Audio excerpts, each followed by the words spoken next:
একেবারে ডিবক্স বরাবর ফেলেছে গোলকিপার 1 নম্বর যাত্রী নেয়, যিনি পারে লম্বা শুট করেছিলেন কিন্তু না, বল পেয়েছে শাহজাদপুর। আক্রমণে যাওয়ার চেষ্টা 10 নম্বর যাত্রী নেয়, যিনি খেলছেন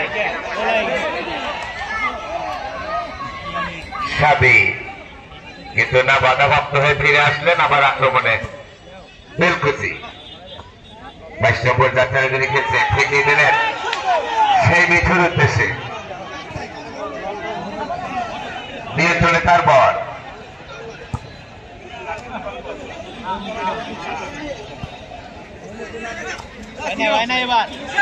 আক্রমণে শাহজাদপুর 9 নম্বর যাত্রা যিনি খেলছেন দিবস বরাবর বল আকাশ এবং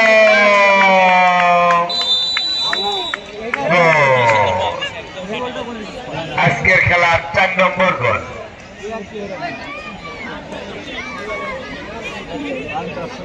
আজকের খেলার 4 নম্বর গোল, 3 গোলে এগিয়ে শাহজাদপুর। এই মাঠের খুবই অভিজ্ঞ দল এই শাহজাদপুর। গত টুর্নামেন্টে ফাইনাল খেলেছেন, ওনারা রানার আপ হয়েছিল।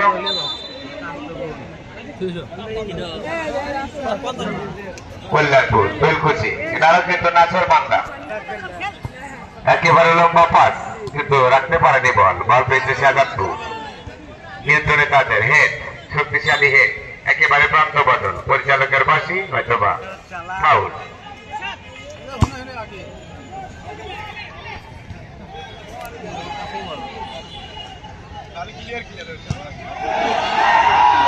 এবং শুট, আরে শুট, দর্শনীয় শুট হয়েছিল কিন্তু গোলরক্ষক ফিরে প্রস্তুত।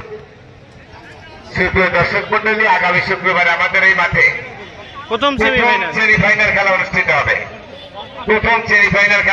হবে। যে খেলায় অংশগ্রহণ করবেন রাজশাহী বনাম পাবনা। আগামী শুক্রবার প্রথম সেমিফাইনাল রাজশাহী বনাম পাবনা। আপনারা সবাই সমানভাবে আমন্ত্রিত।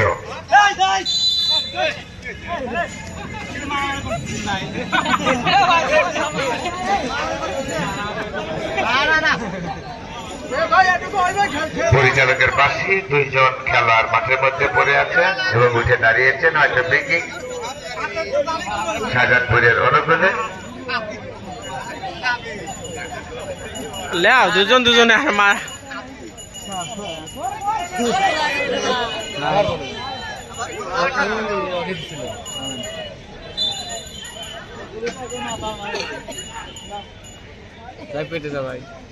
না শেষ, আমি ভিডিওটা আপলোড করা লাগে। ক্লাবের সহসভাপতি মোহাম্মদ আমিনুর রহমান, আপনার বিশেষ প্রয়োজন। ক্লাবের সহসভাপতি